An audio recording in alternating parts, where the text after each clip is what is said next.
देखिए क्वेश्चन क्या कह रहा है, ए 6 ohm resistance wire is doubled up by folding, calculate the new resistance of the wire. इसमें क्वेश्चन ये कह रहा है कि हमारे पास एक वायर है जिसका रेजिस्टेंस 6 ओम है, ठीक है। अब इसी वायर को हम फोल्ड करके डबल कर दे, तब इस केस में वायर का क्या रेजिस्टेंस होगा। तो मैं एग्जांपल समझा दूं। जैसे मान लीजिए मेरे पास ये एक वायर है, ठीक है, ये देखिए ये पूरा सीधा है ना। इस वायर का जो रेजिस्टेंस है वो 6 ओम बता रहा है, ठीक है। अब इसको डबल कर दीजिए फोल्डिंग करके। तो ये देखिए मैंने फोल्ड कर दिया, ये मैंने ऐसे फोल्ड कर दिया। ये अच्छे से फोल्ड नहीं हुआ है, आप इसको फोल्ड कर देंगे तो इस तरीके से होगा। तो अब इस केस में जो है क्या होगा, इस वायर का रेजिस्टेंस हमें ये कैलकुलेट करना है, ठीक है। तो सबसे पहले हमारा वायर ओरिजिनल क्या था, इस तरीके से था, ये देखिए इस तरीके से था। इसमें जो वायर का रेजिस्टेंस था वो कितना था, 6 ओम था। लेकिन लेंथ क्या है ये हमें नहीं बताया गया है, तो लेंथ इस वायर का मैं लेंथ क्या मान लेती हूँ, लेट एल, ठीक है। तो इस वायर का लेंथ क्या है, length of the wire,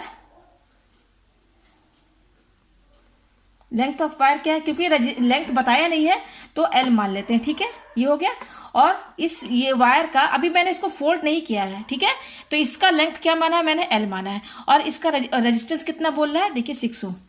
resistance कितना बोला, रेजिस्टेंस को आर से डिनोट करेंगे और ये 6 ओम, ठीक है। ये हो गया। अच्छा, ये वायर सेम ही है, ठीक है।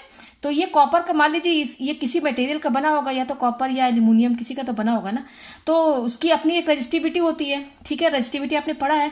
तो अगर मान लेते हैं कि ये कॉपर का वायर है तो इसकी रेजिस्टिविटी जो भी होगी उसको हम क्या मान लेते हैं, रो, ठीक है। क्या मान लेते हैं, रो। रेजिस्टिविटी क्या हो गई, रो हो गई, रो। और यूनिट क्या होती है, ओम मीटर होती है, ठीक है। रेजिस्टिविटी की यूनिट होती है ओम मीटर। तो और एरिया क्या है, इसका लेंथ नहीं बताया गया, लेंथ हमने एल माना है। इस वायर का एरिया ऑफ क्रॉस सेक्शन क्या है, वो ए है, ठीक है, ए है। तो इस वायर का लेंथ एल है, रेजिस्टेंस 6 ओम है, इस वायर की रेजिस्टिविटी रो है और area of cross section A है। तो रेजिस्टेंस क्या होता है, रो एल अपॉन ए, ये होता है। तो ये जो रेजिस्टेंस निकला है इस वायर का है, और इस वायर का रेजिस्टेंस कितना बता रहा है, 6 ओम। तो मैं यहां पर 6 लिख देती हूँ, ठीक है। इसकल टू रेजिस्टिविटी सब यही रहेगी, एल भी वही रहेगा, ए भी यही रहेगा, ठीक है। तो इसको इक्वेशन आप फर्स्ट मान लीजिए, ठीक है। अब इस वायर को मैं क्या करूंगी, फोल्ड कर लूंगी।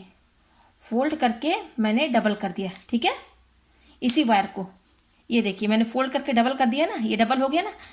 तो आप देख सकते हैं जब मैंने इसको डबल किया फोल्ड करके, तो लेंथ हाफ हो गई कि नहीं। पहले लेंथ तो एल थी, अब मैंने जब इसको फोल्ड कर दिया तो आधी हो गई लेंथ। तो अब जो लेंथ होगी इस वायर की, तो वो क्या हो जाएगी, लेंथ जो होगी वो क्या होगी, वो हमारी जो, अब क्योंकि लेंथ चेंज हो गया ना, तो एल डैश वो कितनी हो गई, ओरिजिनल जो लेंथ था उसका हाफ हो गया, तो एल अपॉन 2 हम लिखेंगे, ये तो लिखेंगे ना। अच्छा देखिए, पहले एरिया ऑफ क्रॉस सेक्शन ये था, एरिया ऑफ क्रॉस सेक्शन क्या थिकनेस बताता है, ठीक है। अब जब हमने इसको फोल्ड कर दिया, पहले क्या था, एरिया ए था, ये देखिए थिकनेस इसका एरिया बताता है, ये देख रहे हैं ना आप, ये तो ए था। अब जब हम इसको फोल्ड कर देंगे तो लेंथ भी हाफ हो गई, यहां मैंने लिख दिया एल अपॉन 2। और एरिया क्या होगी, आप देख सकते हैं। अब जो थिकनेस हो जाएगी वायर की वो बढ़ जाएगी कि नहीं, आप देख सकते हैं ना। पहले इतना एरिया था, अब ये भी आ गया है, तो ये डबल हो गया ना एरिया यहाँ पर। तो जो एरिया हो गया वो चेंज हो जाएगा, वो कितना हो जाएगा, 2a हो जाएगा। ये हो गया, ठीक है। अच्छा, ये वायर सेम ही है, वायर तो हमारा सेम है ना, जो वायर हमने पहले लिया था वही वायर है, उसी वायर को बस फोल्ड किया गया है। तो रेजिस्टिविटी तो चेंज होनी सी रही, तो रेजिस्टिविटी क्या रहेगी, सेम रहेगी। तो रेजिस्टिविटी जो रहेगी हमारी, वो इस केस में रो ही रहेगी जो पहले था, क्योंकि हमने वही सेम ही वायर लिया, ठीक है। तो ये हमारा रेजिस्टिविटी रो रहेगा। अब लेकिन इस केस में जब हमने वायर को फोल्ड कर दिया, डबल कर दिया फोल्ड करके, तो रेजिस्टेंस क्या होगी, तब इस वाले वायर का रेजिस्टेंस क्या होगा, इस वाले रेजिस्टेंस का वायर होगा आर डैश इक्वल टू, रो तो चेंज नहीं होगा, resistivity L dash upon A dash यही होगा। जो भी चेंज हुआ है इस वायर का, वो लेंथ चेंज हुआ है और एरिया। तो जो रेजिस्टेंस बनेगा इस वायर का, वो क्या होगा, R dash equal to rho L dash upon A dash. देखिए रो दोनों में सेम रहेगा, क्योंकि दोनों वायर सेम है, ठीक है, मटेरियल सेम है यहाँ पर, ठीक है। अब देखिए कि यहाँ पर क्या करेंगे हम, ये रो हो गया, एल डैश कितना है हमारा, देखिए एल डैश क्या है, एल अपॉन 2। तो इस एल डैश की जगह क्या लिखेंगे, एल अपॉन 2, ठीक है। फिर देखिए डिवाइड है, डिवाइड, और ए डैश की जगह आप क्या लिखेंगे, 2a।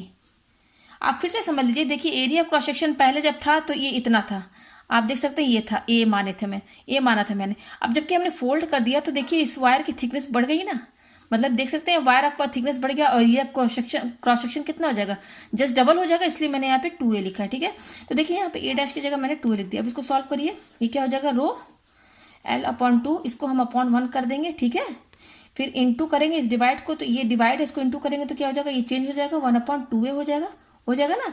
अब देखिए इसको क्या लिख सकते हैं, रो। ठीक है, और l इंटू 1 l हो जाएगा, अपॉन 2 2 जा 4a, ये हुआ। ठीक है, इसमें से देखिए ये 4 क्या है, नीचे है 1/4 है, ये क्या है, नीचे डिनोमिनेटर में है, तो ये 1/4 हम क्या करेंगे, बाहर निकाल लेंगे, और रो l/a ये अंदर ही हम लिखेंगे। ठीक है, ये आ गया हमारे पास। अब देखिए कैसे करेंगे, यहाँ पे आप देख सकते हैं हमारे पास क्या आया, r' इक्वल टू, ये जो रेजिस्टेंस बताएगा ना r', ये इस वायर का रेजिस्टेंस, ये इसका रेजिस्टेंस जब हमने वायर को फोल्ड कर दिया है। ठीक है, तो हमें इसी का रेजिस्टेंस निकालना है कि जब आपने वायर फोल्ड किया है, फोल्ड करके डबल कर दिया, तब इसके इसमें रेजिस्टेंस क्या होगी, तो ये r' यही बताएगा।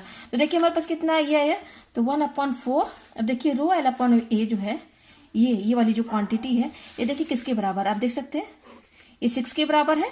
तो यहाँ पर इसकी जगह हम क्या लिख देंगे, इंटू 6। कैसे आया, फ्रॉम इक्वेशन फर्स्ट, ये देखिए इक्वेशन फर्स्ट मैंने यहाँ पर लिख दिया है। ठीक है, तो ये 6/4 आ गया, इसको सिंप्लीफाई कर दीजिए, 2 2 4, 2 3 6, फिर काट दीजिए, तो ये आएगा 1.5 और ओम। ठीक है, तो इसमें आपको क्या समझ में आ रहा है, ये देखिए जब हमने वायर को फोल्ड कर दिया ना डबल करके, तब इस केस में जो रेजिस्टेंस हो गया देखिए 1.5 ओम आया, और जब हमने वायर को फोल्ड नहीं किया था तब रेजिस्टेंस क्या था, 6 ओम।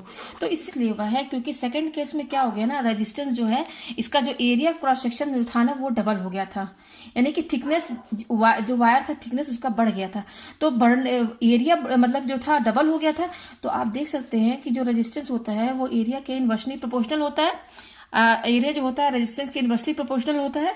तो जब ये क्वांटिटी जब बढ़ जाएगी, जब एरिया बढ़ जाएगा, क्योंकि एरिया इस केस में क्या हो गया था, 2a हो गया था, तो रेजिस्टेंस क्या हो जाएगा, कम हो जाएगा। तो इसीलिए यहाँ पर ये जो वैल्यू आई है ये कम हो गई है।